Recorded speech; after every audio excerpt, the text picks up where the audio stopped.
¿Qué tal? Muy buenos días a todos. Feliz viernes y bienvenidos a el segundo día de este Festival de Escribidores México 2024. A pesar de ser viernes, de la Fórmula 1, de todo lo que nos compita a nuestros alrededores, pues tenemos algo muy bonito programado para el día de hoy, una serie de mesas verdaderamente extraordinarias. Me da mucho gusto pues verlos todos aquí en la Universidad de la Libertad. Le paso la palabra a Raúl, que va a presentar la siguiente mesa. Raúl, muchas gracias. Muchas gracias, Roberto.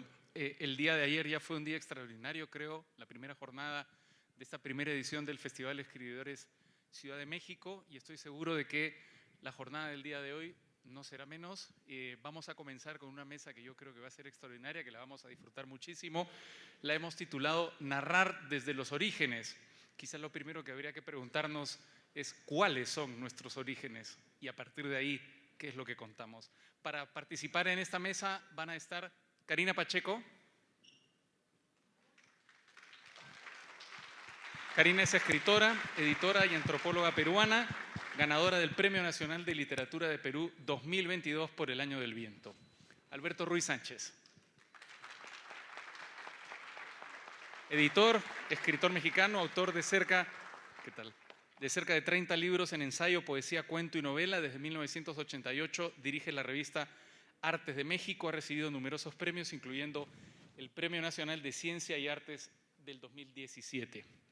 Laura Sofía Rivero, ensayista y docente mexicana, ganadora del Premio Sor Juana Inés de la Cruz 2017 por tomografía de lo ínfimo, y del Premio Dolores Castro 2016 por retóricas del presente. Ha publicado en revistas como Nexos, Letras Libres, Revista de la Universidad y Este País. Raúl Quintanilla,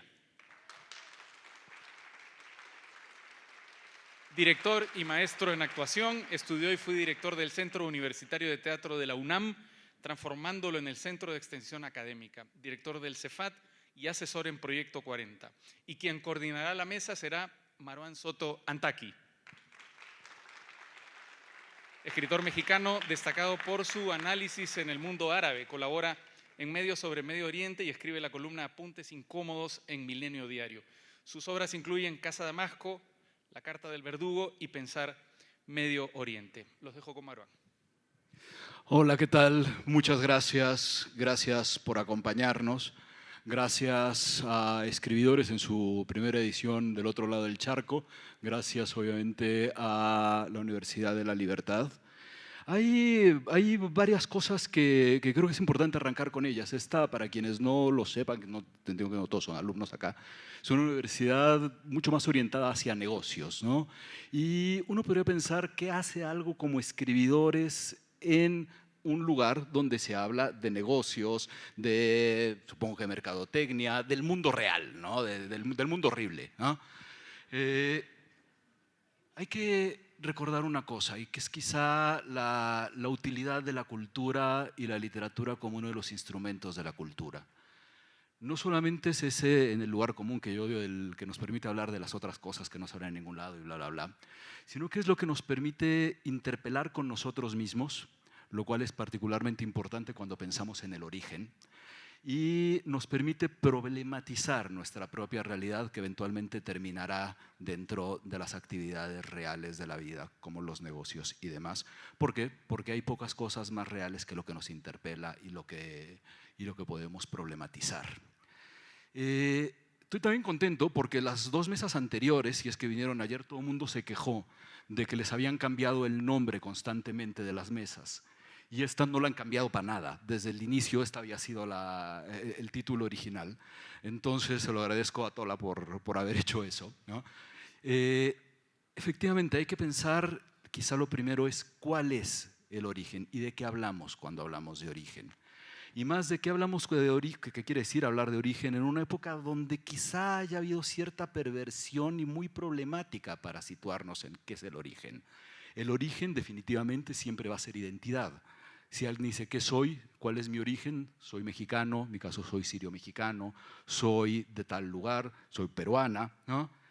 Pero el origen tiene muchas más cosas. Y con esas cosas se mete la literatura. La literatura sirve para un montón de cosas. Sirve, sí, como memoria, sirve, sí, para saldar cuentas también. Sirve para muchísimas cosas. Vamos a pensar en ciertos orígenes muy problematizados, ¿no? Salman Rushdie en Los versos satánicos arregla cuentas con su origen y su pasado musulmán. En Los hijos de la medianoche arregla cuentas con la parte india.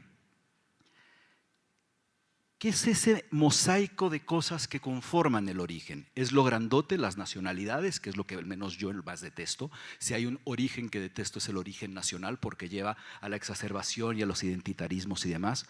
Pero también hay orígenes en las aparentes pequeñas cosas que nos permiten llegar a lo grande.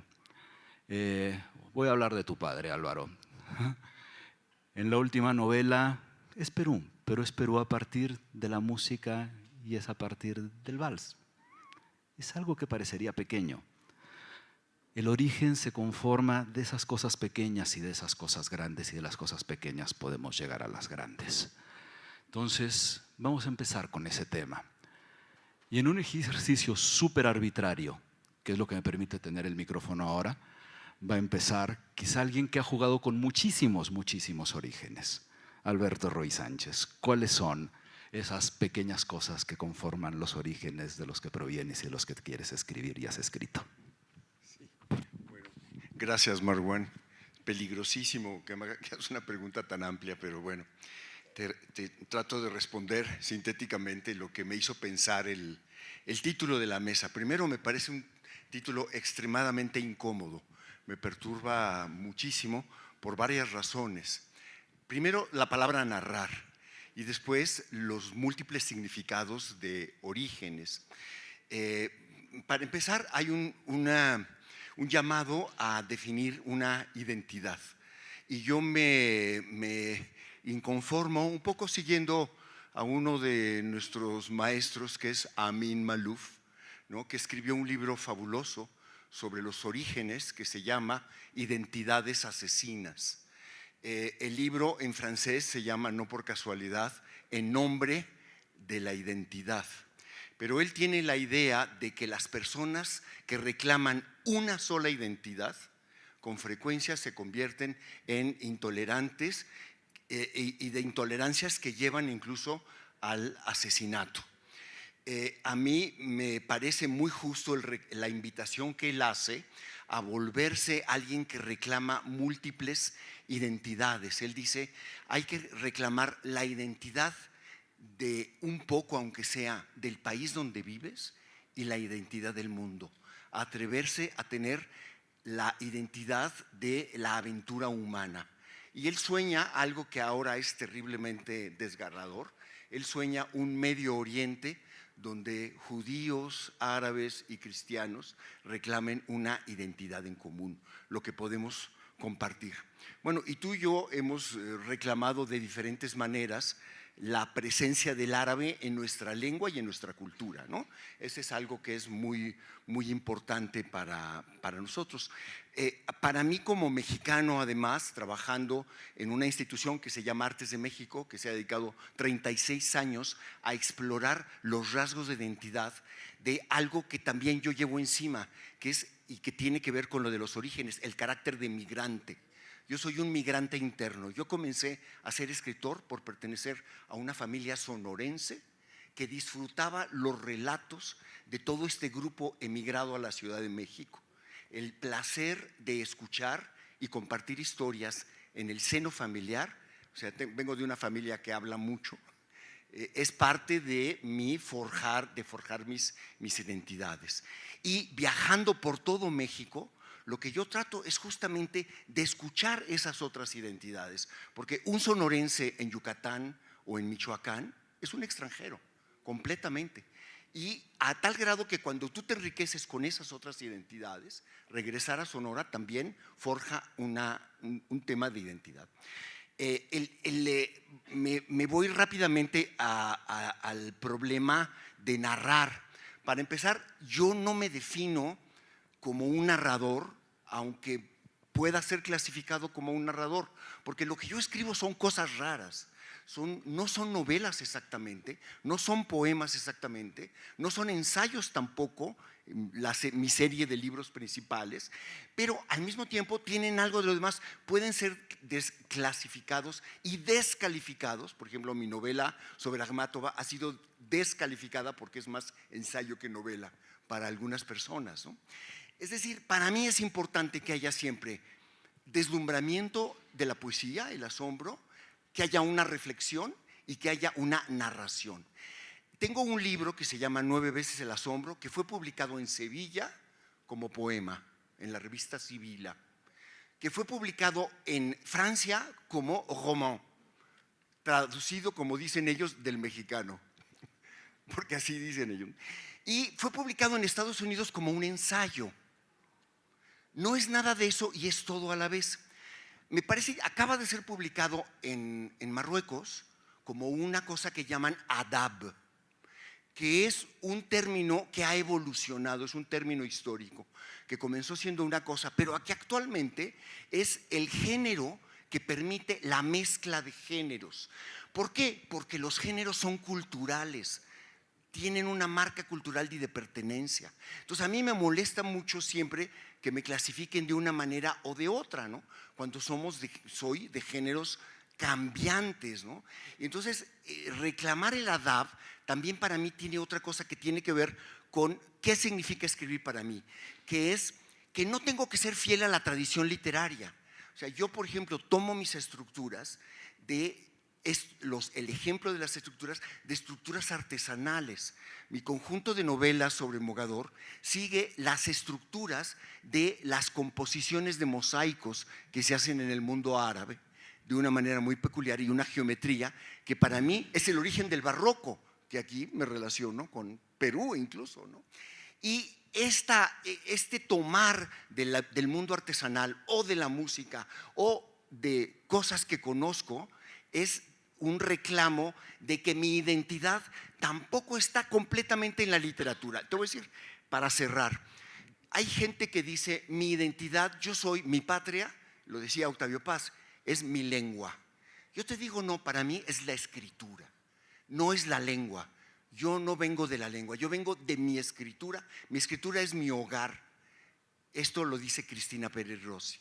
Y la escritura es la literatura que es distinta a la lengua del notariado, la lengua en la que no hay ni asombro, ni narración, ni reflexión simultáneas, creando esta promiscuidad que nos hace sentir que estamos vivos. Hace unos minutos antes de entrar platicábamos, Alberto y yo, como hay que hacer una cosa cuando uno está en estos espacios, siempre responder otra cosa a la que te preguntan. Pero no lo hizo, sí respondió. Esa parte chiquita es la universalidad, que podría parecer demasiado amplia, pero al final sí aterriza en el punto en común. Laura Sofía. Bueno, primero que nada, ¿se escucha bien? Sí.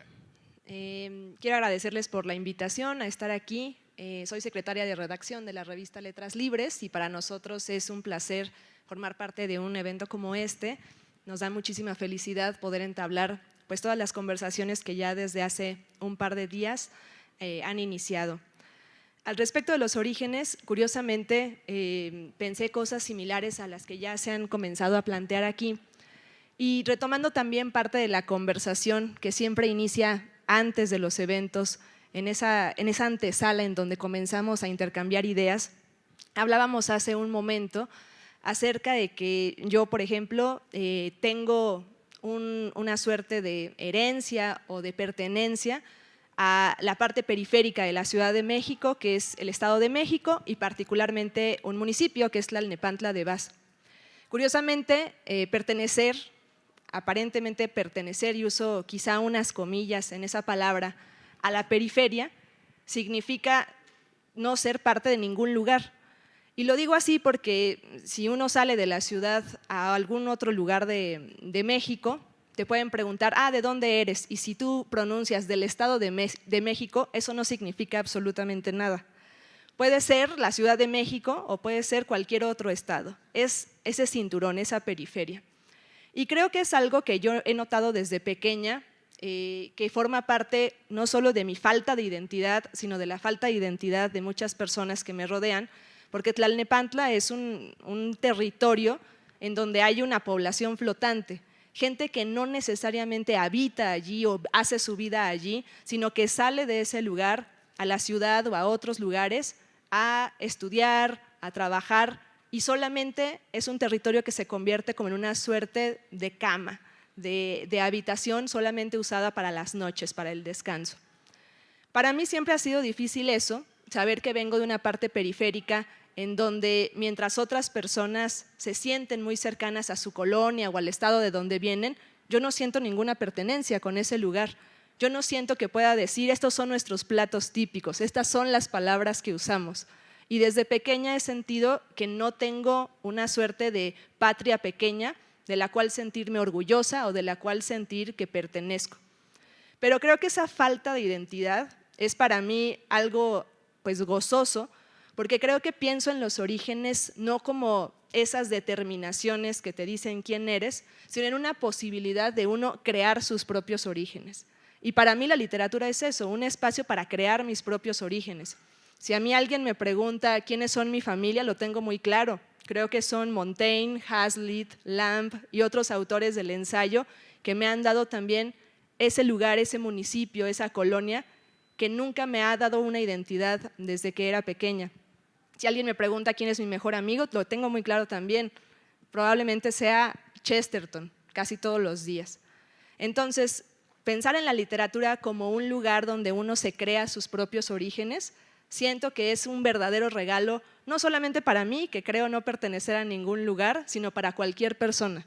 Porque entonces creo que, haciendo un poco alusión al lugar donde hoy nos encontramos, la Universidad de la Libertad, pues la literatura es ese espacio donde uno puede ser libre de forjarse su propia identidad, de forjarse sus orígenes, de forjarse su familia, su casa, sus amigos, sin muchas veces las limitaciones que la vida diaria o que la historia familiar nos da. ¿Dónde te sientes más cómoda es con los libros? Sí, probablemente sí. Cobija. Karina. Muy buenos días, gracias por la invitación y por la oportunidad de este diálogo tan rico y tan diverso. No, yo soy de Cusco, en Perú, y sin duda ese territorio de mi nacimiento sí marca fuertemente mi narrativa, porque la historia es muy presente desde el mismo momento en el que naces, pero además de la historia, la naturaleza, ¿no? Que es muy fuerte y se vibra. O sea, tú naces, abres los ojos y yo creo que antes de ver al médico o a tu papá o a tu mamá miras las montañas. Entonces ese vínculo con las montañas y por relaciones familiares hay una parte muy fuerte amazónica en Cusco que también he habitado desde niña, ¿no? Entonces esos paisajes, así como la historia, marcan mucho el origen y aparecen mucho en mis novelas y en mis cuentos. Pero coincido plenamente con que esas marcas del origen profundo que te acometen, más en un lugar como Cusco, ¿no? Que es un lugar donde hubo este encuentro, esta colisión y esta desestructuración en cuyas grietas, uso el término de Nathan Bash, del que he aprendido mucho, en cuyas grietas nos hemos empezado a formar y desde cuyas grietas escribimos, pintamos, pensamos y quiénes somos en el mundo y cómo construimos nuestras identidades en sentidos múltiples, es fuerte, pero luego por otro lado están esos otros orígenes que te forman desde que eres pequeña. Y estos días yo venía pensando en cuánto México ha formado también y forma parte de mi origen, ¿no? Mis padres se han enamorado con boleros. En mi casa veíamos películas mexicanas los sábados y los domingos que pasaban el gran cine de oro mexicano, también con todas las otras cosas que venían de México que forman parte de nuestra identidad, ¿no? La música. Y también pensaba en otro gigante que a mí me ha formado mucho, que es Brasil, porque a través de la música también, la música, el cine nos forma, ¿no? Yo creo que la mayoría de escritores del siglo XX, yo nací en el siglo XX, nos hemos formado ya, y los que vienen después nos formamos también con el cine. Ayer estaba Guillermo Arriaga acá, o sea, yo creo que parte de mi formación, de mi identidad, viene también del cine que bebemos de América Latina fuertemente, ¿no? O sea, yo no puedo yo creo que más allá de la literatura, que leo mucha literatura latinoamericana y que me nutre desde que soy pequeña, me nutre también el cine, me nutre también la música. Yo aprendí a hablar portugués hace 20 años porque quería cantar las canciones en portugués con toque portugués. Entonces, creo que eso está también en mi origen, más allá del punto tan fuerte del lugar de mi nacimiento. Maestro Quintanilla. Si yo pudiera decir de dónde viene el origen de por qué yo establecí una conexión con la creación, porque yo me dedico a la teatralidad, yo no tengo la habilidad para escribir. Yo nací en 1955, o la mitad del siglo XX, en una ciudad muy chica que tenía una enorme riqueza, atardeceres maravillosos que cuando tocaban el mar parecía como un animal domesticado muy suave que se abrazaba, y yo me gustaba mucho ver todo lo visual, pero tuve un problema. A los 7 años de edad, estaba a punto de tener 7 años de edad, mi padre me dice: se tiene que mover la familia, en una semana y media estamos fuera de Mazatlán, Sinaloa, y yo tengo que estar en México. Y me dijo: y nos vamos, pero tú te quedas. Cuando yo oí tú te quedas, porque supuestamente por angas o por mangas, te vas a quedar un año con tus abuelas. Y yo veía a mis tías y a mi abuela, y entre todas eran 720 años, eran unos ancianos todos, o era la visión de un niño. Y yo que sabía obedecer, porque si no sabes obedecer nunca vas a saber mandar, y si eres director de escena debes saber obedecer la grandiosidad de un actor para poderlo manipular hacia los lados donde él se muestre y siempre sea muy bueno. Obedecí y me quedé absolutamente solo. Entonces la palabra que yo tengo como origen de todo lo que significa mi proceso creativo se llama pérdida. Yo perdí todo a los 7 años. Me quedé absolutamente solo, me quedé solamente siendo depositario del amor de 2 ancianas que a lo mejor ni eran tan ancianas, pero yo las veía ancianas, a otra que era mega anciana porque se murió de 109 años, que era mi abuela, y a un tío que todo el tiempo me decían mis tías: no te acerques porque hace daño. Ese señor que hacía daño decía cosas terribles. Después, 30 años después, me di cuenta que me decía cosas de Balzac, me decía cosas de Stendhal, me decía cosas de Mallarmé. Yo decía: este era el loco, el borracho, qué hermosura de educación nos daba. Yo perdí todo a los 7 años, porque a los 7 años, si te quitan la familia y te dicen te quedas, es la absoluta creación de una soledad que no sabes cómo componer. La pérdida es mi origen. Y a partir de ese momento, yo que pensaba que iba a ser un año terrible, tuve un año prodigioso.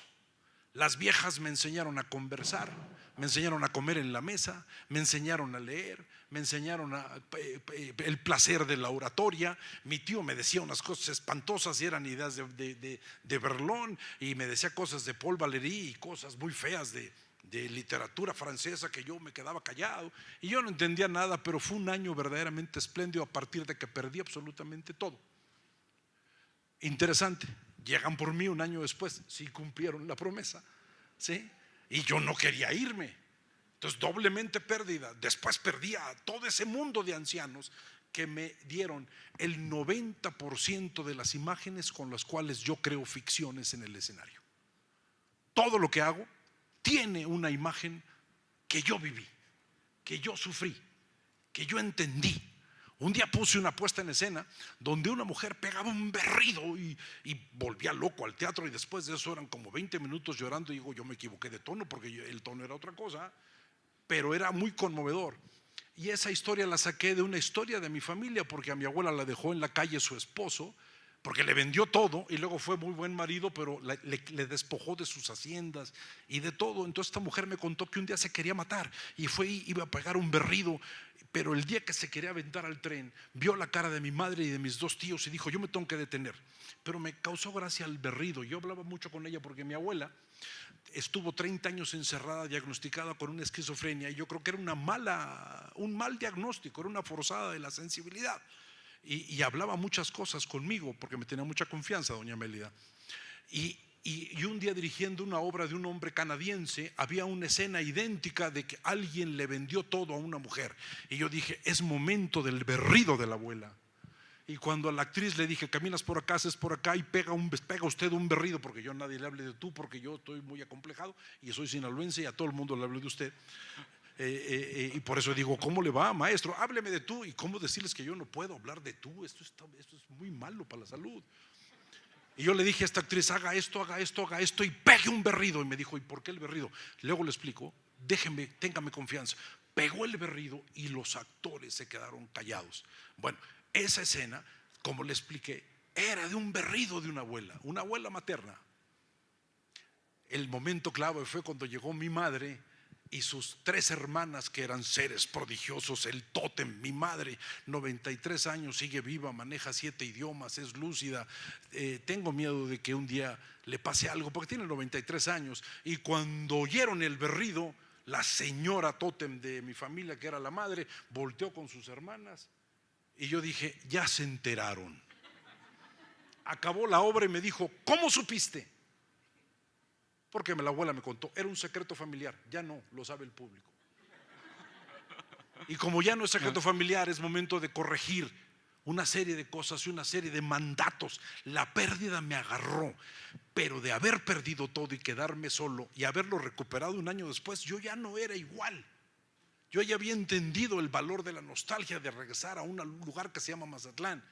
Yo regreso a recuperar mis orígenes. A veces llegan los hijos y les aviento la tortura familiar de aquí jugó su padre, aquí creció, que debe ser una monserga, ¿sí me explico? Sí.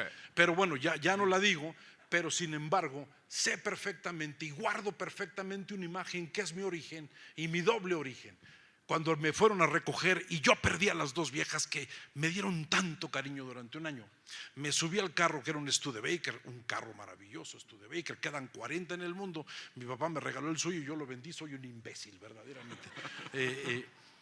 Yo me subí y él arrancó y yo volteé. Y la última imagen que tengo es 2 señoras paradas. Y yo las vi y dije, estas viejas son 2 seres que me dieron mucho amor. Y yo volteé con mi padre y le dije, van a llorar. Y él me dijo, como buen hombre nacido en 1920, claro, son mujeres, no te preocupes. Bueno, ahora yo cada vez que llego a Mazatlán me paro en el lugar de la puerta donde esas señoras caminan. Yo camino 100 pasos, volteo y yo las veo. ¿Y lloras? Jamás voy a llorar por eso, al contrario, voy a sentir el enorme gozo de lo que significa perder las cosas. La calle de Constitución 20 Poniente, maestro. Y luego de repente donamos la casa porque ya se estaba cayendo a una ópera. Y me dijeron, es que suena el piano de noche. Pues debe ser mi tía que tocaba el piano y mi abuela que tocaba el piano.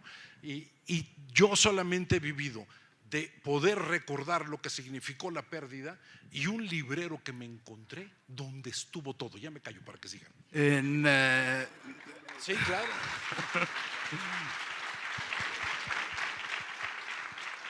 En mi casa se decía que uno nunca sabe si va a poder hacer literatura, uno puede aspirar a hacer literatura. Pasa lo mismo un poco también con el teatro, no sabes qué teatro vas a hacer, aspiras a hacer un gran teatro, ¿no?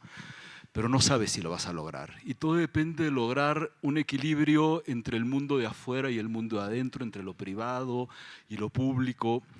Y es un poco a donde estás cayendo, ¿no? En ese equilibrio donde juntas la identidad y el origen que se construye, puede ser a la pérdida, puede ser a partir de la ausencia y de lo que te está rodeando, al final partiendo de que uno también es los libros de los que se rodean. Ahora, Laura Sofía, dijiste que pusiste comillas en la palabra pertenencia. ¿Por qué? No lo recuerdo, pero No, Laura Sofía la puso. Muy bien, sí. Mejor él. Yo no dije esa palabra. ¿Por qué comillas? Sígale. Bueno, difícil hablar después de estas historias que nos comparte con tanta generosidad y con tanto afecto, pero pues para mí esas comillas en esa palabra de pertenecer, pues creo que justamente tienen que ver con el hecho de que a veces son los demás y no nosotros mismos quienes nos dicen que somos una cosa o que tenemos esta identidad.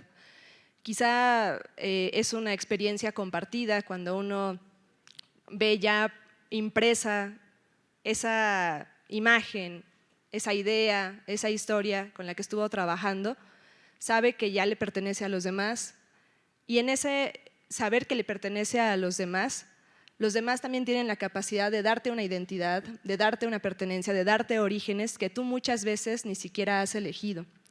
Creo que en mi caso, para mí siempre ha sido difícil pensar en los orígenes en la literatura, porque parece que yo me siento siempre luchando en contra de que me los otorguen. Creo que cuando escribo me doy cuenta de que hay quienes tratan de leer los textos pensando en es una mujer la que los escribe o es una persona joven la que los escribe. Y esa identidad que te van dando los demás es curioso porque va trazando orígenes que uno no eligió. Y por eso ponía yo las comillas en la palabra pertenencia, porque a veces hay cosas hay orígenes que nos han sido otorgados, hay identidades que nos han sido otorgadas, pero yo le veo más sentido al abandonarlas, a renunciar a ellas o incluso a irse dando propias. Creo que a veces también los orígenes pueden hacernos pensar que solamente son cosas que tenemos en el inicio de nuestra vida, pero uno puede encontrar orígenes mucho después. Pensamos en los orígenes como nuestra infancia o como nuestra familia, pero ¿hasta qué punto uno puede decidir tener un origen a los 60 años o tener un origen en otros momentos, en otras circunstancias? Esas comillas vienen un poco de ese interés y de esa idea, de la renuncia y de buscar uno propio. Porque van cambiando, ¿no?, también los puntos de origen conforme va avanzando la vida. La vida es elástica, pues, entonces hay un momento donde uno decide a partir de dónde va contando la historia, y puede ser la historia propia, las historias que quieres contar.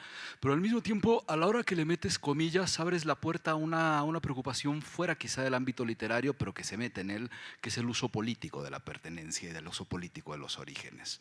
Quizá en eso el pollo Alberto Ruiz y yo es de las cosas que más nos ha preocupado, ¿no? Cómo se va usando esa pertenencia como un instrumento político donde al final uno no sabe cómo está escribiendo algo quizá y ya la deja después lo que haya hecho en manos de un lector, pero luego esos lectores podrían tener un uso, darle un uso político a lo que se está leyendo y transformarla literal en una novela identitaria, en un momento del planeta donde todo parece que es identitarismo, ¿no?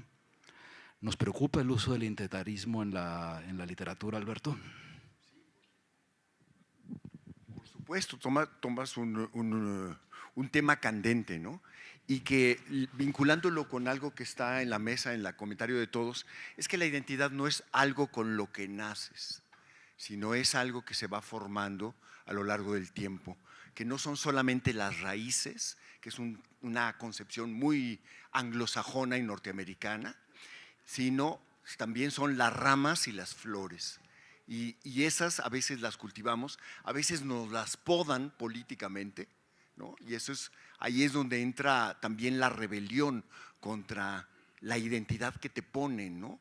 Para que tú seas alguien específicamente, ¿no? Yo cuando hablas de equilibrio, yo siento que para mí las ventajas de saber que tengo una identidad variable es justamente vivir en un desequilibrio constante, ¿no? Y que me puedo enamorar de los lugares y de las personas, ¿no?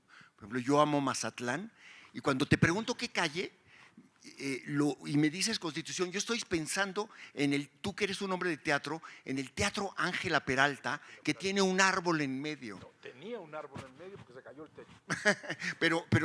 y lo remodelaron. Pero conservaron el árbol en el lobby. Sí, enorme, y tiró el techo el árbol, pero conservaron una parte del árbol.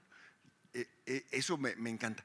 De ti, bueno, pues ya conversamos un poco porque yo soy de Atizapán, que es el pueblo de al lado. Viví 15 años en Atizapán de Zaragoza, al lado de no Tlanlepantla, sino Tlane, donde íbamos al mercado antes de que hubiera supermercados. Y entonces, y que era donde yo vivía, era un lugar de migración. Te voy a regalar uno de mis libros que se llama Elogio del Insomnio, donde hablo de lugares que he conocido de madrugada, entre otros, toda esa zona que tenemos en común. Y cuando pienso en Karina, y también lo platicamos un poco, lo que me une, sabiendo que tú eres del Cusco, el Cusco es una ciudad que a mí me hipnotiza desde el momento en que la conocí y que trato de regresar de mil maneras.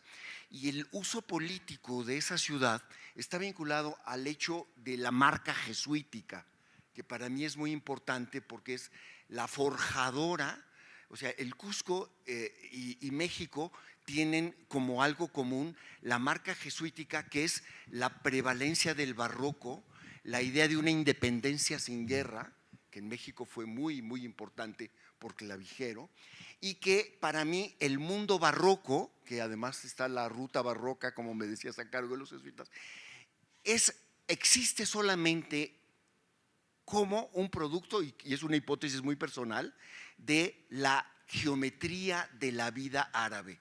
Yo estoy seguro que sin la vida árabe, y es un uso político de la construcción de la ciudad en general, no sería posible sin el mundo árabe haber creado el barroco. Y ahí quiero hablar también de tu ciudad, ¿no? Porque Damasco y sobre todo Alepo son unas ciudades donde, a diferencia de Beirut, donde conocía nada hace mucho tiempo, Beirut fue destrozada por 30 años. ¿Y qué es lo que sucedió en Beirut? Que todos los alrededores fueron repartidos en las diferentes facciones político-religiosas. Tú pasas por una barrera de Hezbollah para ir al Cervantes donde trabajaba. Nada. Es decir, está repartido. Mientras que en Alepo no sucedía eso. Había un principio de ciudad que unía a judíos, los pocos que quedaban, a católicos y a islámicos. Y esa vertiente fue rota por lo que se llamaba rebeldes, pero que en realidad venía de Arabia Saudita, venía de un fundamentalismo que no era sirio, que no pertenecía ni siquiera a ninguna de las matrices de la ciudad. Entonces, la identidad de confluencia que había en Alepo, en el mercado de Alepo, fue una cosa entusiasmante. Y cuando se quemó el mercado por el bombardeo de los rebeldes que venían básicamente de Arabia Saudita, muchos de ellos, ver el incendio de los 13 kilómetros de corredores del mercado es descorazonador. Y ahí es donde tú ves que el reclamo del fundamentalismo islámico, que como lo sabemos, representa una parte mínima de la población árabe, pero representa el 90% del capital y de la intervención política. Sí, bueno, ahora la intervención política, después de unas buenas décadas y 14 años de guerra civil, terminó por acabar con absolutamente y entonces todo, ¿no? Está deshecho Alepo. Alepo no es nada ya, ¿no? Y Damasco va por ahí, pero no, todavía se Ahí crearon una identidad nueva, porque al final es una identidad ficticia donde al parecer se quiere jugar a que ahí no hay guerra, aunque el resto del país se vaya acabando. Karina, literatura, origen y uso político del origen en Perú, ¿cómo funciona? Bueno, está ocurriendo como en casi todo el mundo, ¿no? Pero yo te diría que la literatura, la mejor literatura siempre tiene un punto político, pero que entra de manera sutil y de manera profunda, pero sin perder de vista lo que es la esencia de la escritura, la esencia de lo que vas a hacer en literatura o en cine. O sea, yo creo que mucho de la mejor literatura tiene un aliento político. Ahora, el tema es cómo metes temas identitarios allí y de qué maneras te peleas con todo el mundo desde esa trinchera, ¿no? Personalmente a mí me gusta, yo hago literatura donde entra la política o donde entran temas que deberían estar en lo político, pero lo hago a través de la escritura, ¿no? Mi último libro de cuentos, por ejemplo, aborda varios temas de trata de niños, temas que desde la política no se hablan, pero que están ocurriendo día tras día, como te comentaba. Pero esa es una parte de equilibrio correcta, digamos. Cuando escribes sobre las hojas de coca, tiene un elemento político hablar de la hoja de coca en Perú, ¿no? Sí, o sea, la hoja de coca es una parte cultural fundamental, ¿no? Entonces, hay maneras de utilizar el tema de la hoja de coca como discurso político, pero en la práctica cotidiana es algo fundamental en el día a día, ¿no? O sea, yo creo que ojalá estuviera despenalizada porque es una planta nutritiva brutal, ¿no? Las concentraciones que tiene de calcio son impresionantes, ¿no? Entonces, concentraciones de calcio, de hierro. Entonces, hay muchas plantas que como tales podrían difundirse. La hoja de coca para el tema de osteoporosis, ¿no? O sea, si tú ves en el campo la gente con unas cantidades. Entonces, desde el punto de vista nutritivo y medicinal tendría que hacerse, como se hacía en el siglo XVIII, ¿no? En el siglo XVIII hubo innumerables estudiosos europeos que iban para analizar, y había un belga que se llamó Goossens, que él proponía que la hoja de coca tendría que empezarla a plantar por todas las colonias europeas, precisamente por eso, ¿no? Pero el tema es que se va más por la discusión de la despenalización, y se va por los temas de usarla a veces hasta de una manera grotesca, ¿no? Para hacer como simulacros de ritos y que ahuyentarían posiblemente a quienes la utilizan de manera natural en sus ceremonias de matrimonio, digamos, de propiciar la fertilidad de la tierra como parte de un ritual, ¿no? Entonces, es un tema del que podría hablar mucho porque yo hice mi tesis de licenciatura, yo soy de formación antropóloga, hice mi tesis de licenciatura sobre productores de coca tradicionales en valles tropicales de Cusco, ¿no? Raúl, decíamos hace un rato que uno va modificando el punto de origen. Puede ser el origen de Mazatlán, de las periferias. Hay orígenes culturales y hay orígenes que se empiezan a marcar de forma que a mí me parece, insisto, detestable desde los puntos de vista ideológicos, ¿no? Y hay un momento donde todo se empieza a transformar en un elemento ideológico. Creo que México lo tiene de una forma espantosa. No sé qué tanto lo tenga Perú. Bueno, Perú tiene como todos los defectos de la política latinoamericana, ¿no? ¿Ves en México que hay un momento donde exacerbación de la ideología dentro de la narrativa, ya sea cine, ya sea teatro, ya sea literatura? Cuando se habla de ideología, se habla de una gran pérdida de sensibilidad. A mí es una palabra que me da alergia. Es una palabra que considero que ha hecho mucho daño.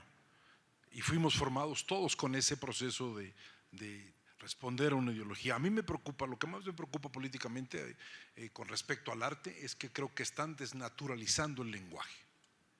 Creo que la palabra para mí es lo más que me gusta mucho cómo suenan las palabras. Me parece un festín escuchar cómo suena una consonante, cómo se termina una idea. Me encantan los cierres, trato de que todo tenga un sonido.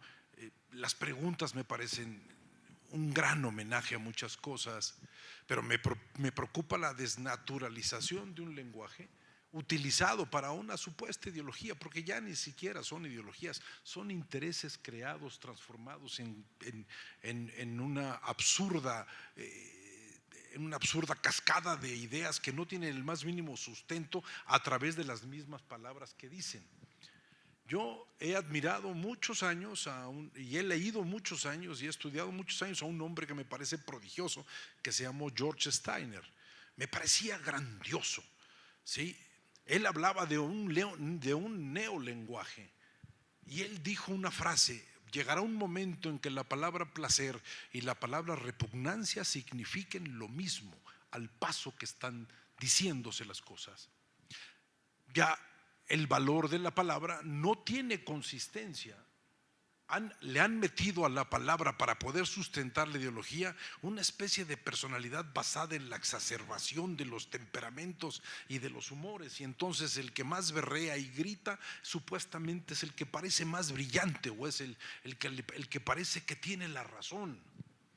Y la palabra dejó de conmover. La palabra conmover para mí es fundamental, porque conmover es mover el conocimiento de los seres humanos. Y creo que el más grave problema político, la política es mal teatro, en México es un pésimo teatro, es un horror ver esos actores y esos espectáculos que dan. Ni la zarzuela llegó tan bajo, maestro, de verdad. Pero lo que me fijo mucho me fijo siempre en las palabras que un ser humano pronuncia, porque ahí está el amor que tiene por vivir y el placer que tiene de sentir que otro crece, las palabras que le dices.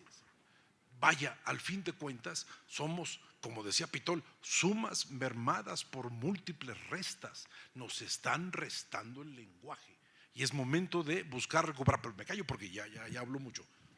No, justo. El teléfono está raro porque dice 5 y luego le vuelven a poner 10, entonces están manipulando el tiempo. Estás haciendo teatro política. No. viendo Eso lo aquí. dijeron en los debates, eso lo decían también en los debates.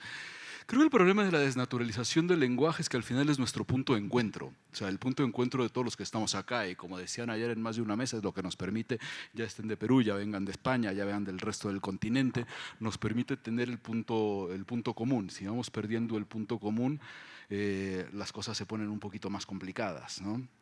Ahora, dentro de ese punto común, que creo que todavía lo podemos manejar y que hay que combatir a que vaya perdiendo sus significados, hay ciertas cosas dentro de cada uno que nos gustaría contar.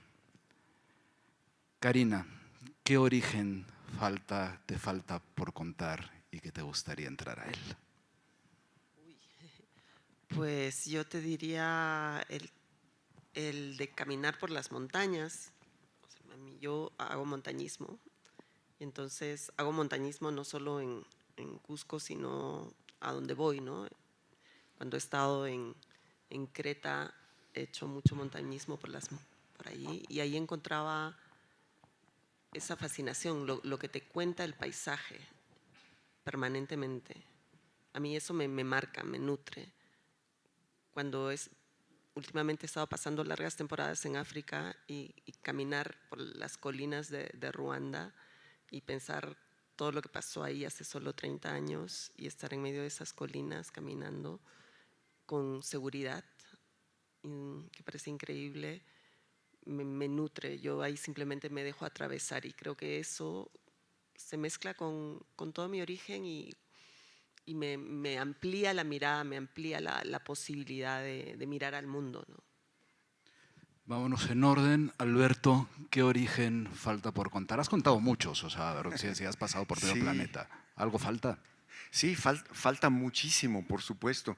Y sabes, bueno, también algo que yo nunca había sentido, que tiene que ver con el origen, pero también con lo que viene, ¿no? O sea, por primera vez, yo tuve a principio de este año una crisis de salud que nunca había tenido. Siempre he sido alguien muy optimista sobre mis posibilidades. Y por primera vez sentí que el tiempo se me acababa, porque mira, yo me tardo 8 años en cada novela. Y entonces, ¿cuántas Eres un voy a poder? encanto para tus editores. Sí, pues mira, no les importa tanto, yo creo, pero ¿cuánto voy a poder hacer de aquí en adelante si además de escribir los libros que tengo pendientes y que además tengo empezados, también tengo que sacar adelante el proyecto de Artes de México y lograr que una nueva generación lo tome? ¿Ves? Tengo que dejarlo listo para que sea apetecible para los que siguen, y creo que es importante el proyecto de Artes de México como exploración de lo mexicano, ¿no? Entonces, esa es una identidad múltiple que es un pendiente, digamos, no de novelista, pero sí también, pero como un proyecto colectivo que sigue siendo importante porque nadie está haciendo lo mismo, ¿no? Entonces, para mí esto es muy, muy importante. Por otro lado, como escritor, soy un desequilibrado total, entonces tengo pendientes los libros nimios, tú decías las pequeñeces. Por ejemplo, durante la pandemia conviví muchísimo, por supuesto, con mi esposa y escribí un libro sobre la experiencia de despertar juntos, pero también conviví con mi gato. Entonces tengo un libro que se llama En busca del gato perdido. Y es un libro de poemas, ¿no? Tengo otro libro de poemas que tiene que ver con otra exploración, que es una zona arqueológica en la India que se llama Khajuraho, donde cada templo es una exploración del Kama Sutra. Y lo que me interesa además es no lo evidente, sino cómo fue convertido en lenguaje arquitectónico y escultórico algo que no parece, que en realidad son metáforas, aunque parece algo físicamente literal, ¿no? Tengo también algo que me importa muchísimo. Te digo, el último proyecto es la segunda parte de la novela de Ana Akhmatova.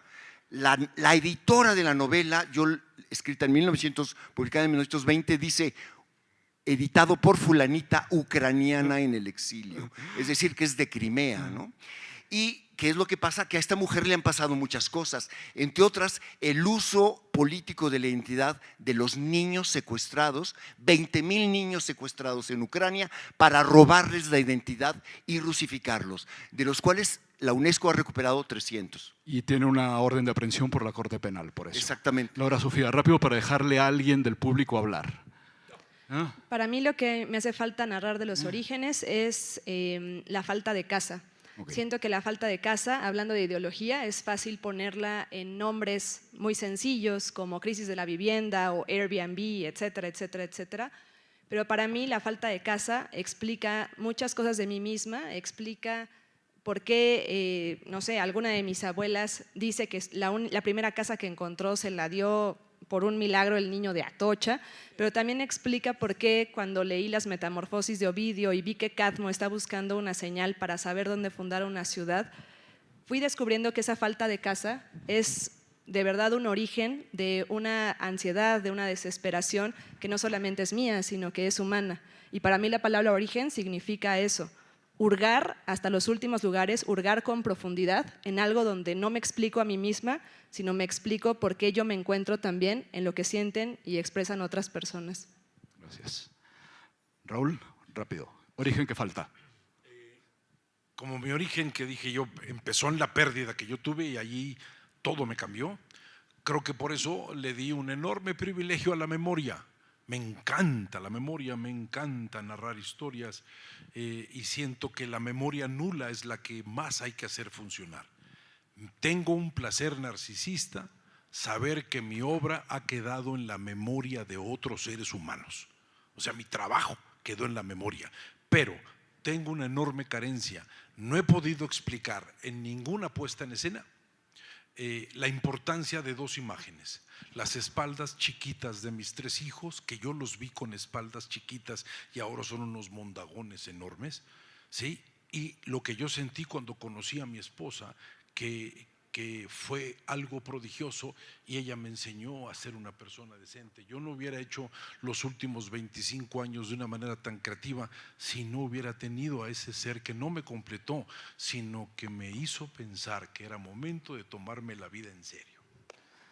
Muchas gracias, gracias por esta charla. Como soy un irresponsable que no peló mucho el reloj que pusieron acá, van a poder hacer, espero que 2 preguntas rápidas, alguien que levante la mano y si no, yo voy a elegir quién. Ya, aquí ya está alguien. ¿Ah? De este lado.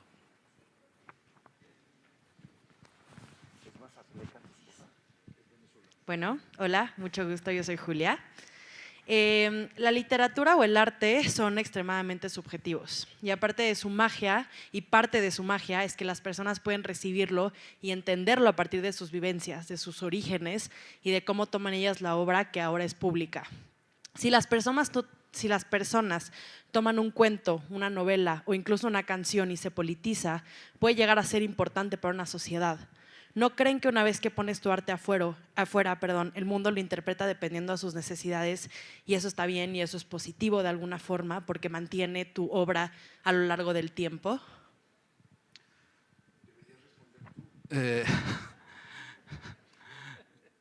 Laura Sofía y tú se metieron un poco en ese tema. Voy a hacer rápido para tratar de dejarles a ustedes un poco. Es positivo hasta cierto punto.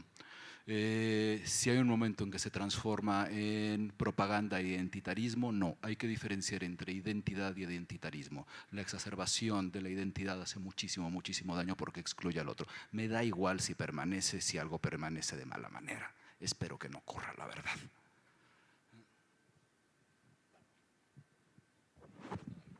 Sí, y bueno, yo pienso que lo menos que tiene que pensar un escritor es en la trascendencia, Absolutamente. la fama o lo que sea, que futuro. Y además hay algo radicalmente imprevisible en esta invención extraña que se llama humanos. Y nunca sabes por dónde se va a revalorizar una obra, ¿no? Por ejemplo, uno de los temas más candentes en la literatura ucraniana actual es el tema de la casa, porque la gente ha perdido la casa después de la invasión. Y es algo tan presente, o sea, por lo menos yo conté 30 libros donde se habla de la casa. Y está en la poesía de Ana Akhmatova y está en la poesía de la gente ucraniana desde la invasión de Crimea. Entonces, de pronto es un tema que parece doméstico, literalmente, y se vuelve significativo porque la gente tiene su casa invadida, ¿no? Pues para mí quizá no podría añadir nada más que una recomendación de libros, que creo que es también algo que podemos aprovechar en un espacio como este. Y pensando en ese tema de qué sucede con la propia escritura y cómo la reciben los demás, mi recomendación, que es uno de los espacios, un libro que considero una casa, el libro de Gabriel Said, El secreto de la fama, que ojalá tengan oportunidad de revisar, creo que les va a hacer una excelente lectura. ¿Alguien más? Levanta la mano. Salven a los que están a su alrededor, si no voy a elegir yo a quién. Tú, estás sonriendo muchísimo. Es peligrosísimo andar sonriendo en la calle. ¿Alguien le puede pasar micrófono, por favor? Al que sonría más.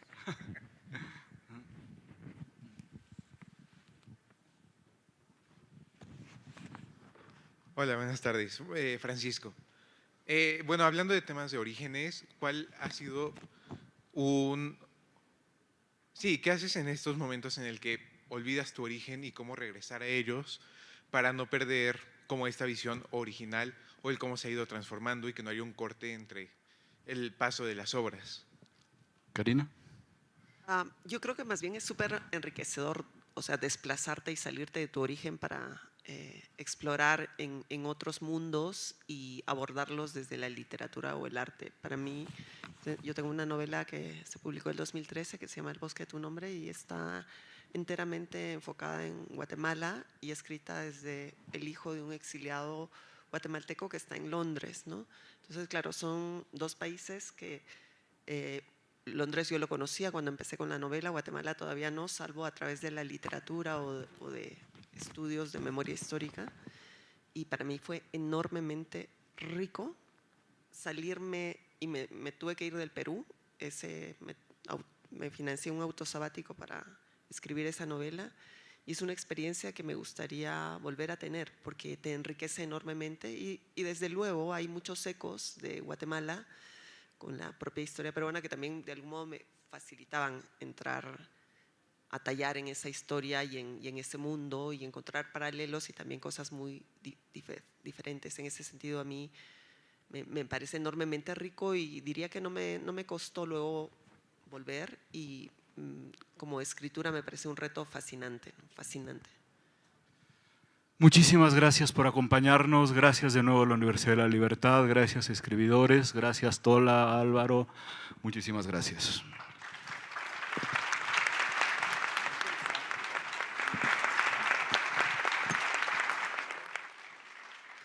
Gracias nuevamente, gracias a esta extraordinaria mesa.